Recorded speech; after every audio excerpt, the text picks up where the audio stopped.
ETF index mutual funds నేర్చుకుని stock మార్కెట్లో రాణించాలనుకుంటున్నారా? వెంటనే ఈ నెంబర్కి కాల్ చేయండి.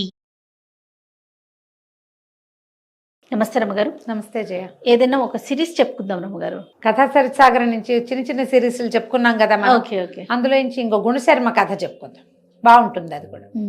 పూర్వం అట ఉజ్జయిని నగరానికి మహాసేనుడని రాజు ఉండే, చాలా గొప్ప రాజు. ఆయన చాలా అందగాడు, చాలా శౌర్య పరాక్రమాలు ఉన్నవాడు. మీరు మిక్కిలి అతనికి కళలు, సాహిత్యము వాటి పట్ల మంచి అభిలాషం. ఆయనకి మహాద్భుత సౌందర్యవతి అయిన ఒక భార్య ఉండేది, అశోకవతి ఆవిడ పేరు. ఎంతో అన్యోన్యంగా ఉండేవాడు. ఈయన రాజైన కొత్తల్లోనే గుణశర్మ అనే ఒక బ్రాహ్మణుడు ఈయన దగ్గరకు వచ్చాడు. గుణశర్మకి రాజుగారికి భలే స్నేహం కుదిరింది. ఈ గుణశర్మ సంగీత నాట్యాల్లో అందవేసిన చెయ్యి. నాట్యము, సంగీతము, రకరకాల వాయిద్యాలు వాయిస్తాడు. ఇవే కాకుండా అతనికి ఎన్నో మంత్ర విద్యలు వచ్చు, మంత్రాలు తెలిసినవాడు. తర్వాత పరాక్రమవంతుడు, ఎన్ని విద్యలు వచ్చో అతనికి.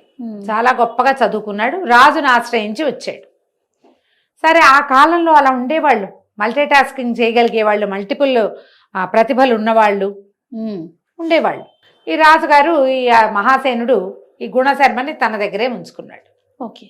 అయితే ఒకనాడట భార్య, ఆయన, తర్వాత ఈ అంతఃపురంలో రకరకాల కాంతలు, రాజుగారికి పట్టపురాణి కాకుండా ఇంకా ఇతరత్ర ఇంకా ఉంటాయి. వీళ్ళందరూ కలిసి ఒక వెన్నెల రాత్రి, ఒక శరత్కాలంలో పెద్ద ఇది చేసుకున్నారు, పండగలాగా చేసుకున్నారు. రాత్రి వేళ ఒక పార్టీలాగా పెట్టుకున్నారనమాట. గుణశర్మ కూడా ఉన్నాడు వాళ్ళతో పాటు.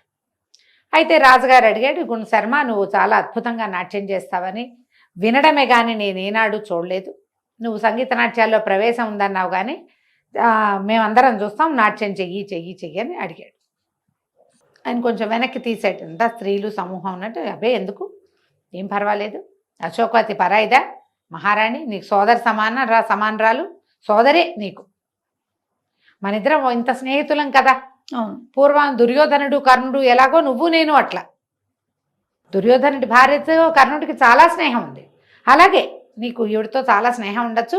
నాట్యం చెయ్యి అని బాగా అడిగారు. ఈ అశోకవతికి గుణశర్మతోటి పరిచయం ఉంది కానీ అంత గట్టి స్నేహం ఏం కాదు. అంటే రెగ్యులర్గా రోజువారీ కలుసుకోవటల్లా. ఆ రోజున ప్రత్యేకంగా కలుసుకున్నారు వాళ్ళు. ఇతన్ని సరే ఏవో వీణాలు వాయించారు, మృదంగం వాయించారు, ఎవరో పాట పాడుతుంటే ఇతను నాట్యం చేశాడు గుణశర్మ. ఎంత అత్యద్భుతమైన నాట్యమో అతనిది, మహామన్మోహకంగా ఉంది. బ్రాహ్మణుడే అయినా ఇతను మంచి సమున్నతాకారుడు, పెద్ద పర్సనాలిటీ. అసలు అతని కదలికలు అవి చాలా అద్భుతంగా ఉన్నాయి. నాట్యం అయిపోయింది. అంతఃపుర కాంతలంతా చప్పట్లు కొట్టారు, జేజేలు పలికారు. మామూలుగా లేదు, ఏదో స్వర్గలోకంలో నాట్యం చూస్తున్నట్టుంది. ఏ విద్యాధరుడో వచ్చి గంధర్వుడు నాట్యం చేస్తున్నట్టుందని అసలు ఆ మెరుపుకి మైమరిచిపోయారు. అతను మెరుపు వేగంతో నాట్యం చూసి సంతోషించారు. అక్కడి నుంచి వీణ వాయించని ఒక వీణ అప్పచెప్పారు. ఆ వీణలో ఒక వెంట్రుక పట్టుకున్నదట. దాంతో అది అపస్వరం పలుకుతాం. అంత గుర్తుపట్టగలడనమాట. రాత్రివేళ ఆ వీణలో వచ్చిన అపస్వరానికి కారణం దీన్ని తీగరి పట్టుకుని ఉన్నటువంటి వెంట్రుక. అంత ఇంగితజ్ఞుడు అతను. సరే, ఆ వీణ తీసేసి ఇంకో వీణ తెప్పించారు. పరమాద్భుతంగా వీణ వాయించాడు అతను. ఎంత బాగుందో. అర్ధరాత్రి గడిచినా ఎవరూ కదల్లా. సంగీతము, నాట్యము రెండూ చూశారు. కబుర్లు చెప్పుకున్నారు, ఏవో అవి ఇవి తిన్నారు. రాజు అన్నాడు, నీకు లలిత కళ్ళే కాదు, యుద్ధ విద్యల్లో కూడా ప్రావీణ్యం ఉంది కదా నీకు, మనిద్దరం కుస్తీ పడదామన్నాడు. సరదాకి. ఏమన్నాడు, నేను ఆయుధం వాడతా, నువ్వు ఆయుధం వాడకుండా నన్ను పట్టుకోవాలి, నన్ను నిర్జించాలి, నీ వల్ల అవుతా అంటే అవుతుందన్నాడు గుణశర్మ. చేయగలను అన్నాడు. అనేసరికి మొత్తం అంతఃపురంలో ఓ పక్కన రాజుగారు సాముగారిడీలు అవి చేయటానికి ఒక గోదా లాంటిది, అక్కడికి వెళ్ళారు. ఇట్లాంటిది ఏదో జరుగుతుంటే ఆడవాళ్ళు ఎందుకు ఊరుకుంటారు? అందరూ పోయారు గుంపుగా. మహారాణి అశోకవతి కూడా అక్కడికి వెళ్ళింది. ఓకే. వెళ్ళాక రాజుగారేమో ఆయుధం పట్టుకున్నాడు, ఆయుధం లేకుండా నుంచున్నాడు గుణశర్మ. ఇద్దరు కలిసి హోరాహోరీ పోరారు. గుణశర్మ ఆయుధం ఎగరగొట్టేశాడు. రాజుని వెనక నుంచి పట్టుకుంటే ఏం చేసినా రాజుగారు వదిలించలేకపోయాడు. అంత బలశాలి అతను. రాజు చాలా సంతోషించాడు. నేను ఓడాను, నువ్వు గెలిచావు, నువ్వు సామాన్యుడివి కాదు, నీలాంటి వాడివి నువ్వే, ఎంత బాగా చేసావో అని తెగ మెచ్చుకున్నాడు.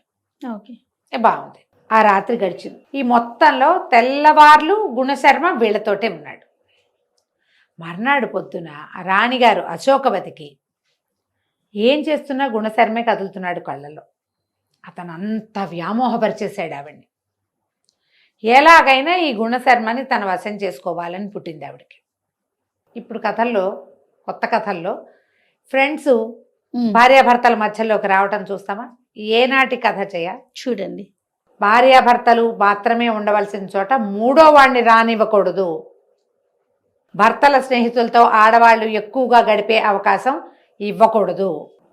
భార్యల స్నేహితులు కూడా అంతే ఖచ్చితంగా కదా. స్నేహితులు వేరు, వైఫ్ అండ్ హస్బెండ్ వేరు. ఈ కథ అందుకు చెప్పబడింది.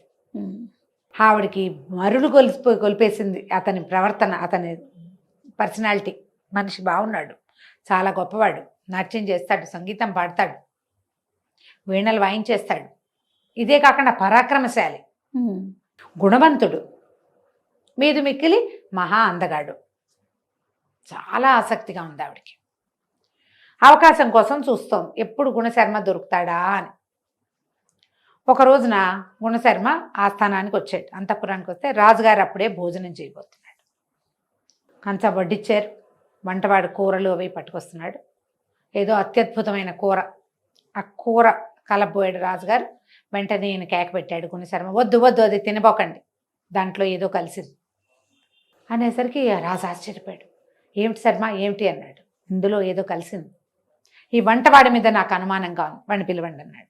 వడ్డిచ్చి వెళ్ళిపోయిన వంటవాడిని కేకేశారు. రాజు అన్నాడు, తన కంచంలో ఉన్నాను, కూర తిన్ను నువ్వు అన్నాడు. వంటవాడు నేను తిన్ను అని కేకలు పెట్టాడు. తిన్ననేసరికల్లా రాజు ఒప్పుకోలే. నువ్వు తింటే కానీ కుదరదు, నువ్వు వండిందే, నువ్వే వడ్డిచ్చావు, వడ్డిచ్చి వెనక్కి వెళ్ళావు అంతే, తిని తీరాలి. బలవంతంగా కూర అతనితో తినిపించారు. తినిపించిన మరుక్షణం అతను కాస్త విరుచుకుపడిపోయాడు. ఒకవేళ ఆ కూర తింటే రాజు ఏమయ్యాడు, అంతే ఏమైపోయేవాడు. రాజుగారు ఆశ్చర్యపోయాడు, ఏంటి శర్మ ఇది అంటే ఇందులో ఏం కలిసింది.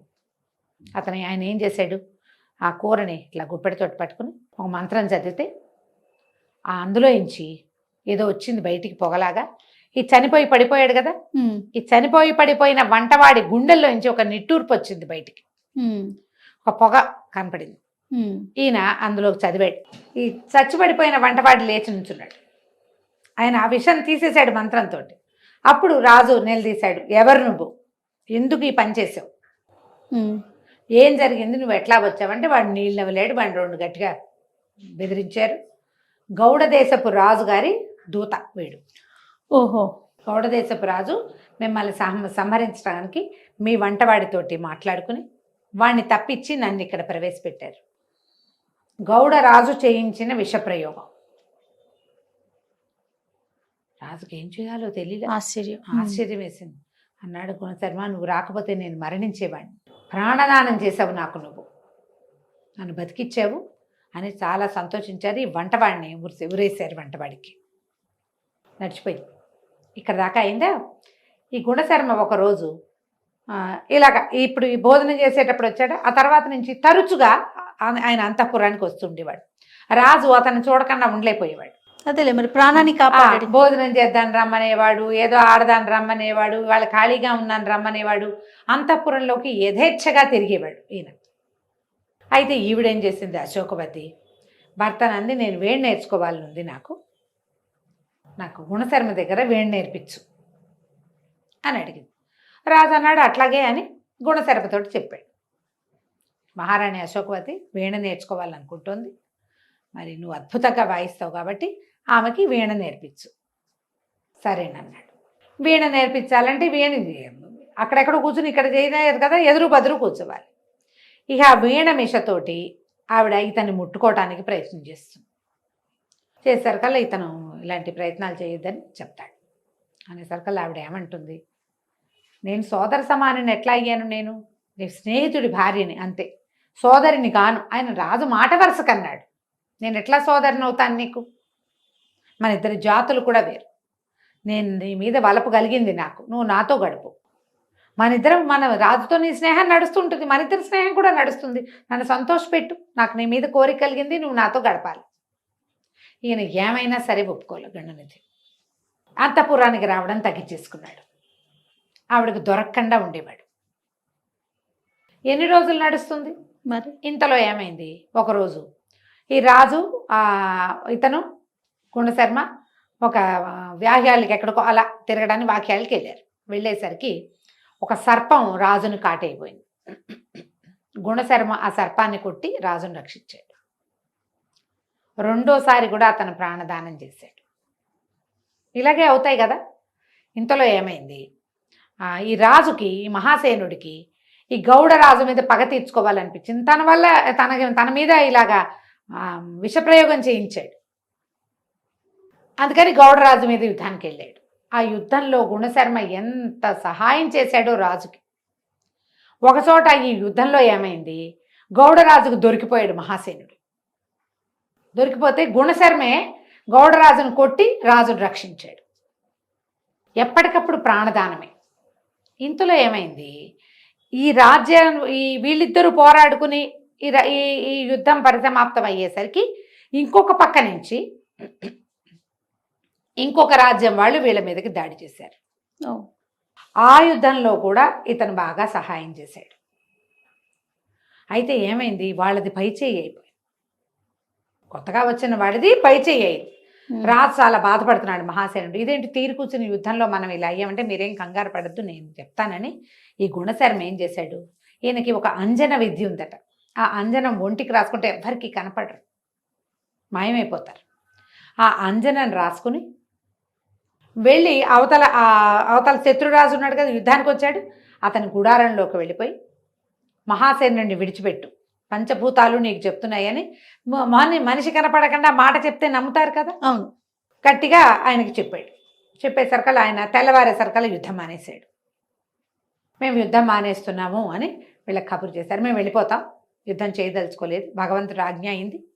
రాత్రి ఆజ్ఞ చేసింది ఎవరు, గుణశర్మే.